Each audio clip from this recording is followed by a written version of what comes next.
There are moments in life that nobody warns you about. Not your parents, not your teachers, not anyone who loves you. Moments that arrive quietly, disguised as ordinary Tuesday mornings, as school lunches packed in brown paper bags, as the smell of coffee and the sound of cartoons playing in the next room. Moments that look so unremarkable, so completely and utterly normal, that you would never in 1,000 years believe that something inside them is about to rearrange everything you thought you understood about strength, about courage, and about what a human being is truly capable of when the world has left them no other choice. This is one of those moments. And the woman at the center of it, her name is Sarah Caldwell, was 34 years old, 5 feet 4 inches tall, and the mother of 2 children who needed her to be home by 3 o'clock in the afternoon.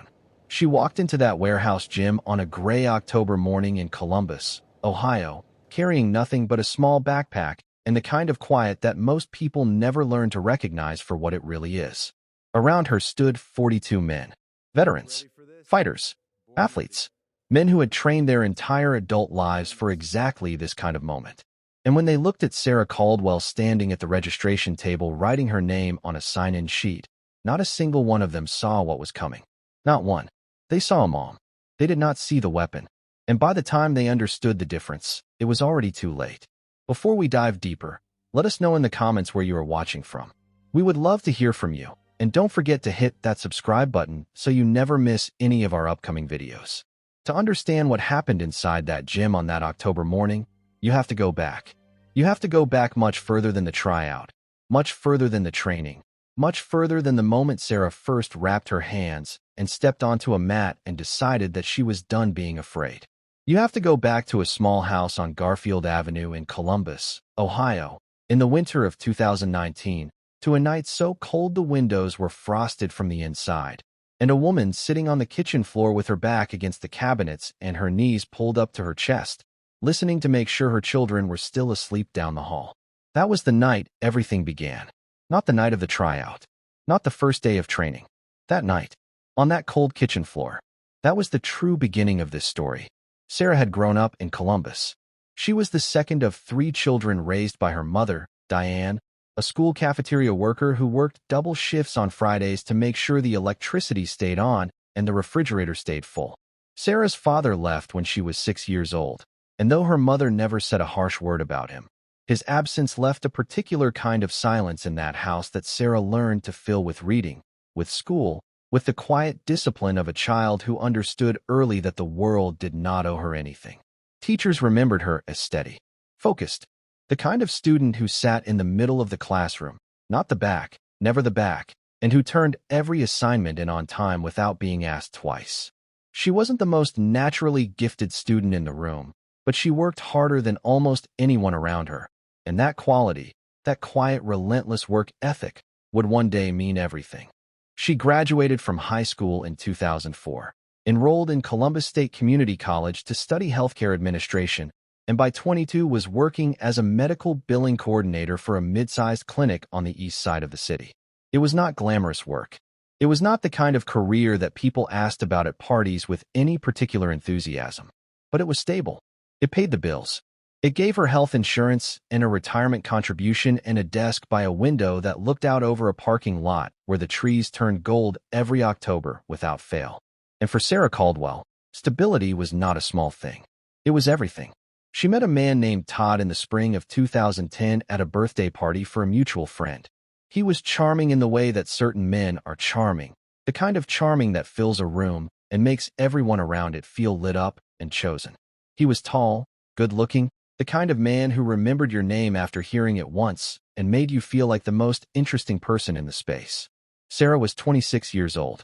She had never been in a serious long-term relationship. She thought she had found something real. She had not. But she would not know that for a very long time. And by the time she understood what she was actually living inside of, she would already have 2 children, a mortgage she couldn't carry alone, and a fear so deep and so habitual that she had stopped recognizing it as fear and had started calling it just life. The first year with Todd was the version of him that she had fallen for.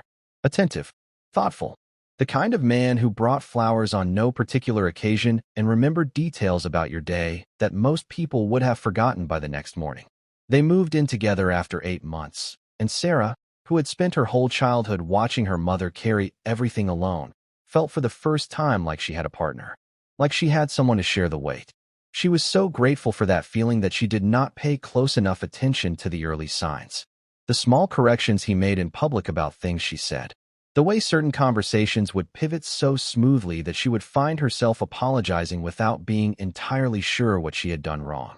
The way the room changed temperature when he was unhappy, even if he never raised his voice.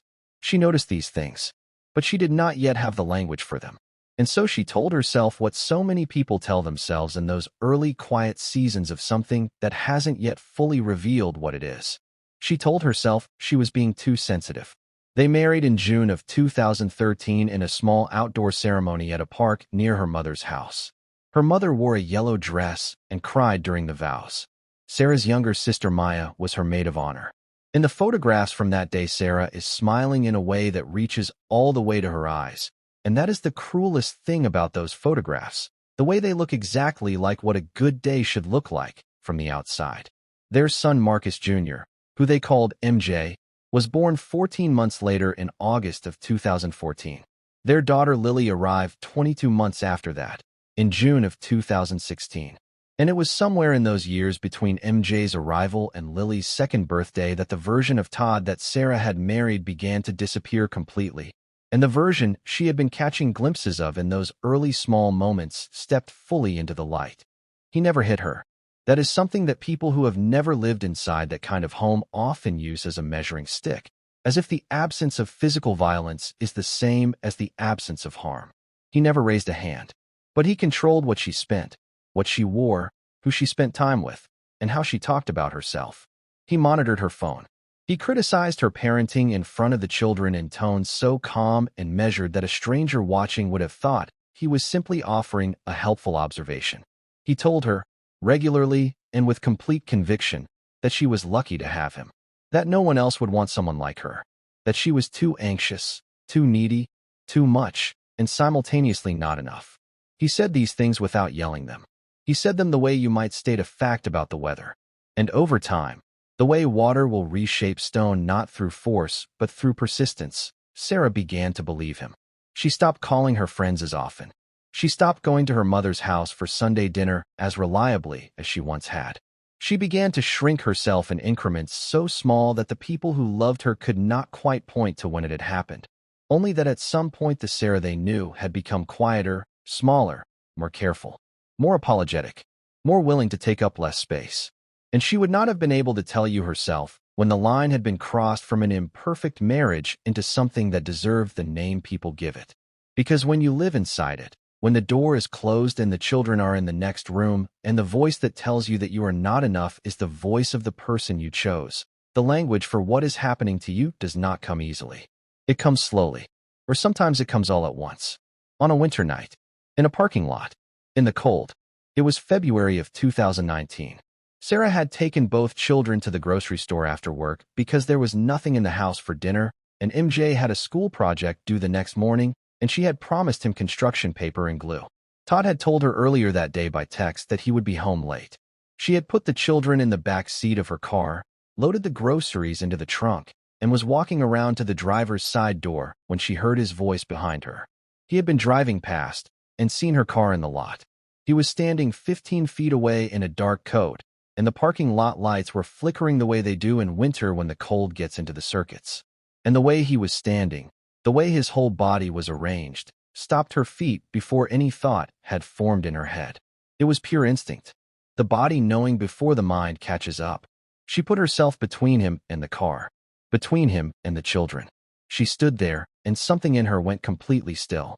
And in that stillness, in that cold parking lot with her children watching through the back window, something changed inside Sarah Caldwell that no amount of couples therapy or conversation or time would ever fully change back. She was done. She was finished being afraid in her own life. And she was going to make sure that she never, not once, not for a single moment, felt that helpless ever again. The divorce was finalized 11 months later in January of 2020. Todd moved out. Sarah kept the house, carried the mortgage on her salary alone, arranged school pickups around her work schedule, and started, 3 weeks after the divorce papers were signed, showing up twice a week at a Krav Maga gym on the other side of Columbus called Iron Root Defense. She went on Tuesday evenings and Thursday evenings, after the kids were in bed and her mother had agreed to sit with them. She did not tell anyone at work. She did not post about it.